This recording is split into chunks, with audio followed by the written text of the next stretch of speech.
Om Shri Sai Ram. Offering my most humble salutations at the divine lotus feet of our loving Swami. My most humble Sai Rams to our revered and respected elders, our sisters and brothers, and to all the wonderful children of the loving Sai family. It's my privilege to once again welcome all of you to yet another divine edition of Saicast. It is a pleasure for me to place before all of you today the divine message of Swami, which is titled Spiritual and Worldly Perspectives of Human Life.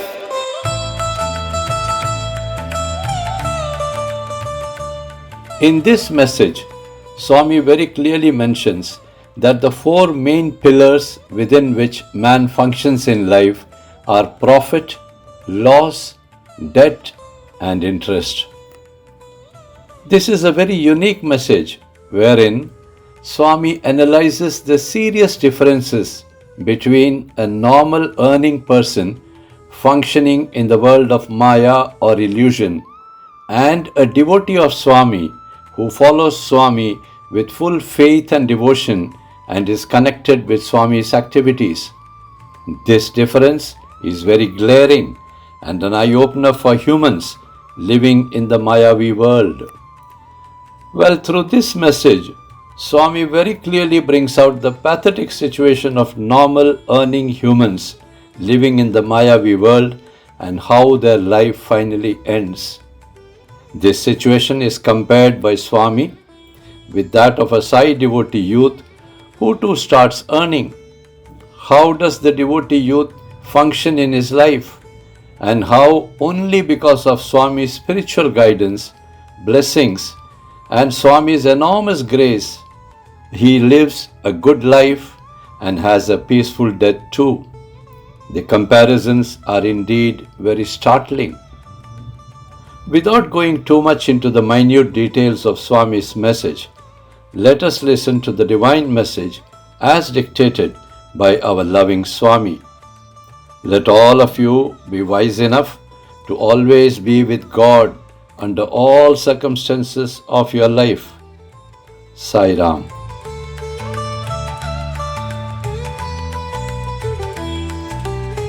Om Shri Sai Ram. Spiritual and worldly perspectives of human life. The four main pillars within which any normal human being functions throughout life are those of profit, loss, debt, and interest. This scenario applies equally to all, irrespective whether you belong to a rich family or a middle class family or any other. The only difference observed is in regard to the style and methods of earning funds, which may change as per the status and position of the family concerned. Otherwise, all are moving around these four main pillars only. Let us analyze further. This process begins immediately after you complete your education and start earning. Once you start earning, you are eager to invest the funds to make some profits. Soon, you earn more funds and again invest to earn some more profits. Sometimes, when you have more than sufficient funds, you invest more. Maybe on some investments, you may incur some losses. So this way, you experience losses also. After some years, you get married and soon you feel the need for your own home and a vehicle. When you move in that direction to fulfill your needs, you start incurring a debt due to loans for which you pay interest. In this way, you pass through the four main pillars about which Swami mentioned earlier. What happens after this whole process is over? You again earn, again invest, then profit or loss, and then debts, and then interest payments, etc., etc. So, this cycle goes on throughout your life. Is this not the truth, my dear children? Swami wants to ask all of you, Have you ever stopped this vehicle of your life in a cool shade under a tree as you travel on a leisure trip, and ever bothered to ask yourself as to what kind of life you are living? Is this the reason for your birth as a human? Just think, is your entire life to be spent only on earning, investing, borrowing, interest payments, profit and loss, etc.? Finally, after chasing one thing after the other, one fine day, your story of life suddenly ends as you are called back.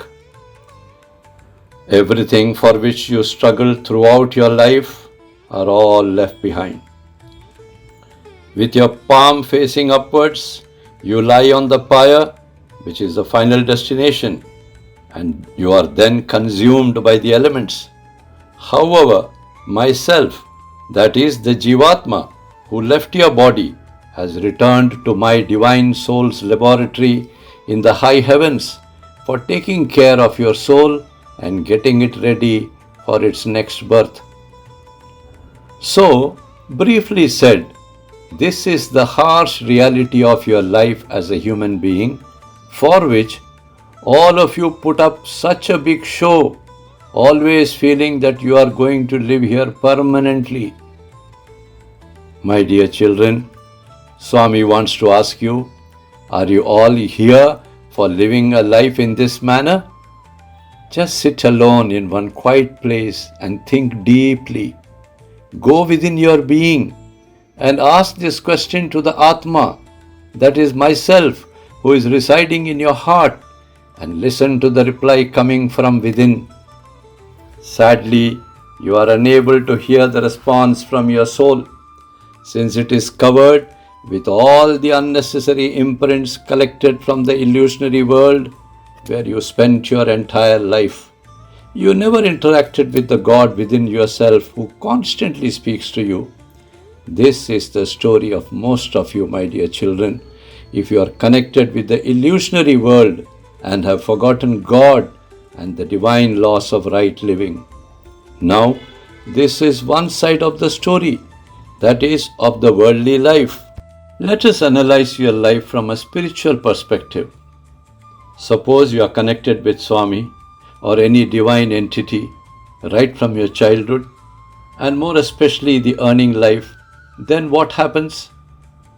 Just by being in the divine company of Swami during the period when you started earning, you would have got many opportunities to participate in the divine projects of Swami by way of donations to charities. This is another kind of divine investment wherein you earn profits which cannot be calculated in monetary terms. Being under the divine umbrella, Swami would surely take care of yourself and your family in the best possible manner. All your debts and interest payments would have been taken care of by Swami in his own inimitable manner, and also would not have allowed you to invest in any unhealthy ventures.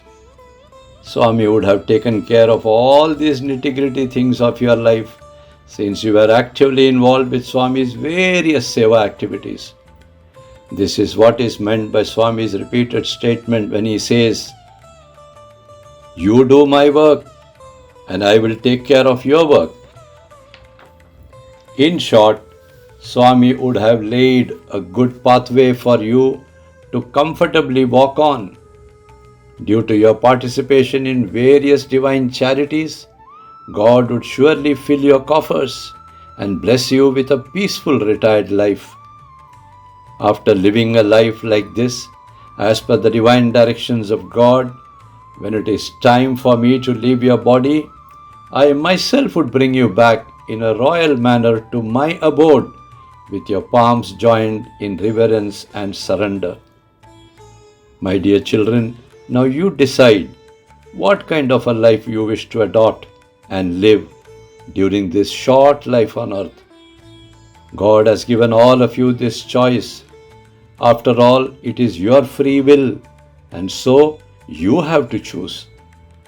Therefore, always choose God and leave the rest to Him.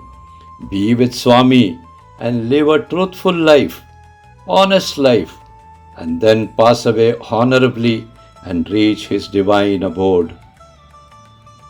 With blessings and grace in abundance, your loving Swami. Jai Sai Ram.